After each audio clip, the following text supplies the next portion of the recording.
हिंदुस्तान के सबसे बड़े मोटिवेटर्स में से एक मिस्टर संदीप माहेश्वरी जी ये कहते हैं कि दिक्कत वो नहीं, मैंने बहुत बड़ा सोचा और मैं उसको नहीं पा सका। दिक्कत वहां है कि मैंने बहुत छोटा सोचा और मैंने उसको पा लिया।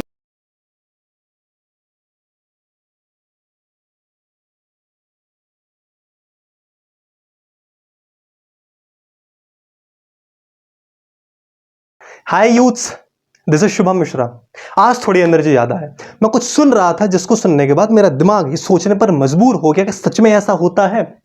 एक इंसान जो 10,000 रुपए महीना कमा रहा है और एक इंसान जो 10,000 करोड़ की कंपनी का मालिक है, तो उन दोनों बीच में डिफरेंस क्या है? सबसे पहले तो with lots of respect and regard, अगर मेरी बात किसी को भी ऑफेंड करे तो मैं हाथ जोड़कर माफी मांगना चाहता हूं, बट सच सच होता है और सच मोस्टली कड़वा होता है। उन दोनों बीच में डिफरेंस है उनके हार्डवर्क, मेहनत, सक्सेस और हैसियत का। उन्होंने साफ साफ ये बोला था कि आज जो भी इंसान जो कुछ मैनेज कर रहा है अपनी लाइफ में, अगर आज मैं 10,000 रुपए महीना कमा रहा हूं, आज अगर मैं 20,000 रुपए महीना कमा रहा हूं, तो यही मेरी औकात है। अगर आज मैं 20 लाख रुपए महीना कमा रहा हूं, तो यही सिर्फ मेरी औकात है। बस भगवान ने हर किसी को अपनी हैसियत के हिसाब से बिल्कुल ठीक दिया है। लेकिन नहीं, हमारी आदत पड़ चुकी है रोने की कि उसके पास क्यों, उसके पास क्यों। हम ये नहीं सोचते हैं कि क्या वो उतनी ही मेहनत कर रहा है जितनी मैं कर रहा हूं। वो इंसान काम कर रहा है दिन में 20 घंटे और हम 20 घंटे रो रहे हैं। अगर आज आप 18 से लेकर 25 साल तक की उम्र के हो, अगर आप और मैं 18 से लेकर 30 साल तक की उम्र के हो, उसका कुर्सी पर बैठे बैठे, बेड पर लेटे लेटे ये सोच रहे हैं कि हमारे लिए कुछ होगा, हमारा टाइम आएगा, उसके बाद हम कुछ करेंगे, तो मुझसे बड़ा, आपसे बड़ा बेवकूफ और आलसी इस दुनिया में और कोई नहीं है। एक बार ऐसा होता है, दो दोस्त साथ में एक एग्जाम के प्रिपरेशन करते हैं और वहां पर पोस्टेड होते हैं। अब दूसरा दोस्त रिटायरमेंट ले लेता है और अपनी बहुत बड़ी एक कंपनी बनाता है, और दूसरा दोस्त जो होता है उसको उस कंपनी से निकाल दिया गया होता है। अब वो जिसको निकाला गया होता है वो अपना रेज्यूमे जगह जगह लिए लिए फिर रहा होता है कि मुझको नौकरी दे दो, मुझको नौकरी दे दो। उसको नौकरी कोई नहीं देता। एक दिन वो अखबार में अपने दोस्त की कंपनी का इश्तेहार देखता है कि ये मुझे जरूर नौकरी देगा, क्योंकि इस कंपनी में मैन पावर की रिक्वायरमेंट है। अब वो जाता है, अपना रेज्यूमे दिखाता है, इंटरव्यू देता है और पास हो जाता है। 10 दिन, 20 दिन, 50 दिन, महीना, 2 महीना, 3 महीने गुजर जाते हैं। उसके बाद वो अपने दोस्त से पूछता है कि सर, क्या आप मुझे जानते हैं? आज से 20 साल पहले, आज से 25 साल पहले हम दोनों ने साथ में शुरुआत करा था, साथ में शुरुआत की थी। तो बोलता है, हाँ मैं तुम्हें जानता हूं। तो फिर ऐसा, क्योंकि हम बराबर पढ़े लिखे हैं, हमारे अंदर बराबर स्किल है, उसके बावजूद आप मालिक हो और मैं नौकर हूं, ऐसा क्यों? तो बोलता है कि हाँ मैं तुमसे यही बोलने वाला था, लेकिन मैं तुमसे कहा नहीं, क्योंकि मुझे लगा कि तुम्हें मेरी बातें ऑफेंड करेंगी। तुम्हें वो बात याद है कि जब हम अपने ऑफिस से जब लंच होता था तो एक रेस्टोरेंट में खाना खाने जाते थे, जिसके बीच का डिस्टेंस 3 किलोमीटर हुआ करता था।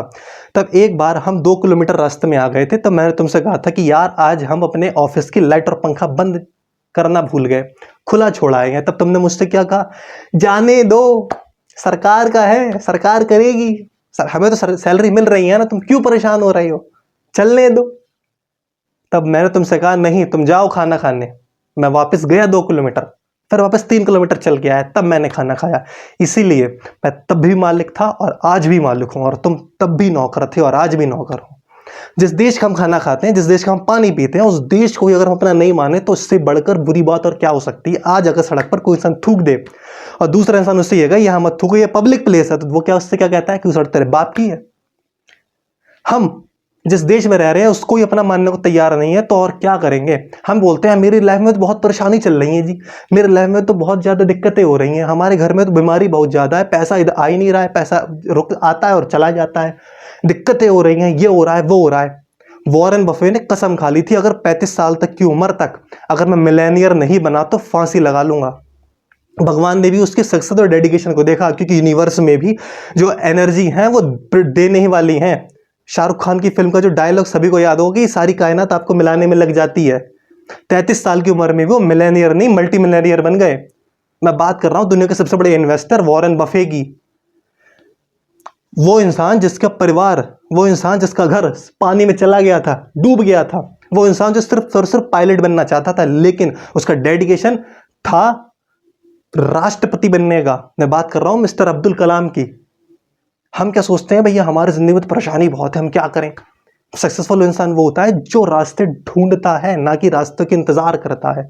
लेकिन हम तो सोचते रहते हैं जी क्या होगा, क्या होगा, कब होगा। और उसके बावजूद पूरे, और सबसे दिक्कत वाली बात कि पूरी दुनिया में सबसे ज़्यादा यूथ्स जो 18 से लेकर 30 साल तक की उम्र के हैं वो हिंदुस्तान में हैं।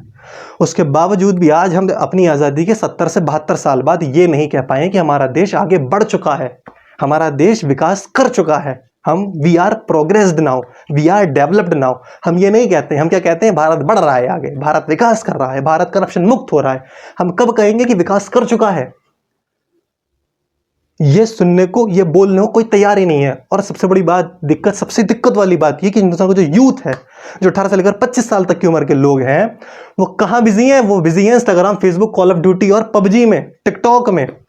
वो वहां पर प्रो प्लेयर बनना चाहते हैं। प्रो प्लेयर वो 13 साल का बच्चा है, तिलक मेहता, जिसने 100 करोड़ की कंपनी बनाकर खड़ी कर दी, पेपर एंड पार्सल। लेकिन नहीं, हमें प्रो प्लेयर बनना है, हमें तो पबजी में प्रो प्लेयर बनना है, हमको बहुत कुछ करना है। किसमें? कॉल ऑफ ड्यूटी में, टिकटॉक में। मेरे फॉलोअर बढ़ रहे हैं। आज मैंने सुबह इंस्टाग्राम पर पोस्ट किया था, मैं उसकी लाइक चेक कर रहा हूं। यहां तो हमारा दिमाग जा रहा है। पूरी दुनिया में इंजीनियर प्रोड्यूस करने वाला जो इकलौता और सबसे बड़ा देश है वो हिंदुस्तान है।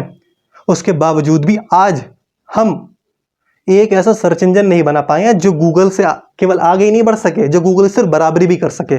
और हम दोष देते हैं किसको? सरकार कुछ नहीं कर रही, सरकार ये नहीं कर रही, सरकार वो नहीं कर रही। क्यों जी? सरकार क्यों करे हमारे लिए? अगर सरकार को सब कुछ करना होता तो सरकार एजुकेशन सिस्टम की व्यवस्था लागू नहीं करती कि तुम भी सब कुछ करो, तुम भी डिपेंडेंट बनो और दूसरों को भी डिपेंडेंट बनाओ। लेकिन नहीं, हम तो रिश्तेदार हैं सरकार के, हमारे लिए वो थाली लेकर आएगी, लो बेटा खा लो।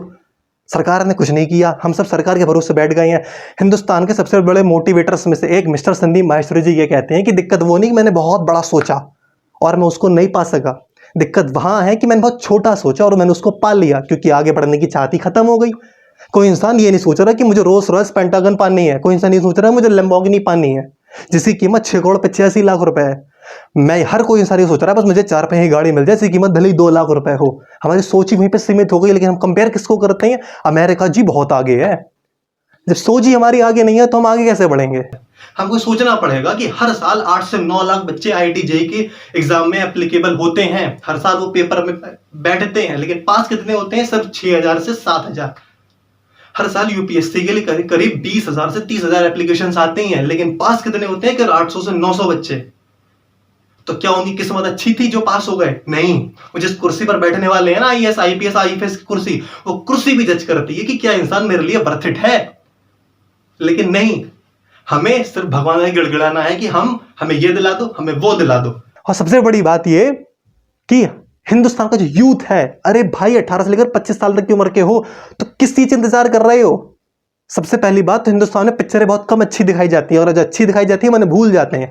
सुपर 30 पिक्चर पर ऋतिक रोशन के पापा साफ साफ ये कहते हैं कि आज का जमाना वो नहीं है कि राजा का बेटा ही राजा बनेगा, आज वो राजा बनेगा जो वर्थ इट है। लेकिन सरकारी नौकरी चाहिए जी, सरकारी नौकरी में सब कुछ है। सरकारी नौकरी है तो कुछ नहीं। अगर सरकारी नौकरी कर ली तो बहुत बड़े आदमी बन गए। मैं सरकारी नौकरी के अगेंस्ट नहीं हूं, मैं अगेंस्ट हूं वो जो लिमिटेड कर ली सोच, बस सरकारी नौकरी ही, उसके आगे कुछ नहीं। ये कब तक सोचते रहोगे? मैं एक दिन एक कोचिंग में गया और 2-3 कोचिंग में गया ऐसे करके। 12th क्लास के बच्चों का बैच था और मैंने उनसे पूछा कि आप सब में से किसने अपना अपना एम, अपना अपना गोल डिसाइड कर लिया है? तो 18 साल के बच्चे थे लगभग, एवरेज उनकी उम्र 18 साल की थी। तो 18 साल की उम्र में वो उनमें से एक भी बच्चा खड़े होकर ये नहीं बोला कि भैया मैं ये बनना चाहता हूं, मैंने अपना करियर डिसाइड कर लिया है। और 50 से 60 बच्चे बैठे हुए थे वहां पर। 50 से 60 बच्चों में एक भी बच्चा ये खड़ा होकर नहीं बोल पाया कि मैं अपना कैरियर के लिए रेडी हूं और मैं तैयार हो चुका हूं। एक भी बच्चा नहीं बोला। लेकिन अगर मैं ये पूछता कि फेसबुक पे आईडी किसकी है, इंस्टाग्राम पे आईडी किसकी है, कौन ये करता है, कौन वो करता है, तो सब अपना हाथ खड़ा कर देते। और आज भी आप अपने आसपास देखिए और खुद से भी सवाल पूछिए, क्या मैं वो जो सोच रहा हूं उसके लिए डेडिकेटेड कितना हूं? क्या मैं दिन में 18 घंटे काम कर सकता हूं? जब पुराने जमाने में जो हमारे बुजुर्ग हैं उन्होंने नौजवानी का मतलब ये बताया कि जहां ठोकर मार दो वहीं से पानी निकल आए। लेकिन नहीं, हमें बिस्तर से फुर्सत मिले, हमें सोने से फुर्सत मिले तब ना, हमें इंस्टाग्राम फेसबुक से फुर्सत मिले, हमें पबजी से फुर्सत मिले तो ना। भाई 18 साल तक के हो, 18 से 20 साल के हो, 18 से 30 साल के हो, तो किसका इंतजार कर रहे हो? ये कहने का कि तुम नकारा हो, बेवकूफ हो, किस चीज का इंतजार कर रहे हैं हम? अगर ऐसा है तो शायद हम अपना देश खुद अपने हाथों से बहुत अंधेरे में पहुंचा रहे हैं। वी आर वेरी सॉरी अगर हमारी बात किसी को ऑफेंड करे तो, बट ट्रुथ इज ट्रुथ। मैंने ये देखा। हाँ, एक बात और, अभी हाल ही में 1-2 दिन पहले मैं कुछ लेने जा रहा था, तब मैंने एक के मुंह से कहते सुना कोरोना खत्म हो गया जी, कोरोना चला गया, क्योंकि सड़क पर आज सब लोग बाहर निकल आए हैं, सोशल डिस्टेंसिंग की धज्जियां उड़ा के रख दी गई हैं, मास्क कोई लगा नहीं रहा, सैनिटाइजर को कोई मतलब नहीं है। तब एक बगल में अंकल जी खड़े हुए थे और उनकी उम्र करीब 65 से 70 साल के बीच में होगी। तब वो अंकल पता है क्या बोलते हैं? वो बोले कि हम तो चाहते हैं कोरोना जाए ही ना। क्यों? क्योंकि फिर फ्री का सामान कैसे मिलेगा। यहां तो हमारी सोच जा रही है, हर चीज में पूरी दुनिया इस पेंडेमिक से खत्म हो रही है, लेकिन हमें क्या चाहिए? हमें 10 किलो आटा और 20 किलो घी मिल जाए, बस इसमें हमारी जिंदगी खत्म हो, इसमें हमारी जिंदगी चल जाएगी, बस और कुछ नहीं चाहिए जी हमें। फिर हम क्या कहते हैं? भैया सरकार बिल्कुल खराब है, सरकार कुछ कर रही है। कभी अगर हम अपने गिरेबान में झांक कर देखें कि हम खुद क्या कर रहे हैं, तो पता चलेगा कि हु वी आर, हम हैं कौन। और मैं सबसे ज्यादा अनुरोध यूथ से करना चाहूंगा, जो हमारे देश की सबसे बड़ी पावर है, कि प्लीज यहां से अपना दिमाग हटाकर कुछ उस जगह लगाइए जहां हम अपनी देश को, अपनी कंट्री को यहां से यहां पहुंचा सकते हैं। हम अमेरिका से आगे नहीं तो एटलीस्ट उनके बराबर तो हो सकते हैं। तो अगर आपने हमारा चैनल अभी तक सब्सक्राइब नहीं किया तो प्लीज चैनल सब्सक्राइब करिए, नोटिफिकेशन बेल आइकन को प्रेस करिए और हमारे साथ जुड़िए मेरी जीत मिशन से। तब तक के लिए respect the girl, respect our parents, respect our nation. Have a good day, see you in the next video.